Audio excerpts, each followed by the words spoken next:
দেশের নাম কি? আমরা যে রাজ্যে বাস করি তার নাম কি?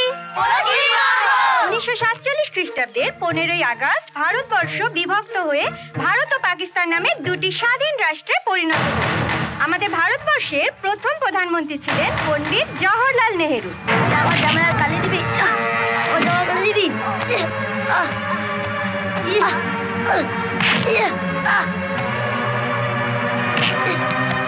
দাদা দাদা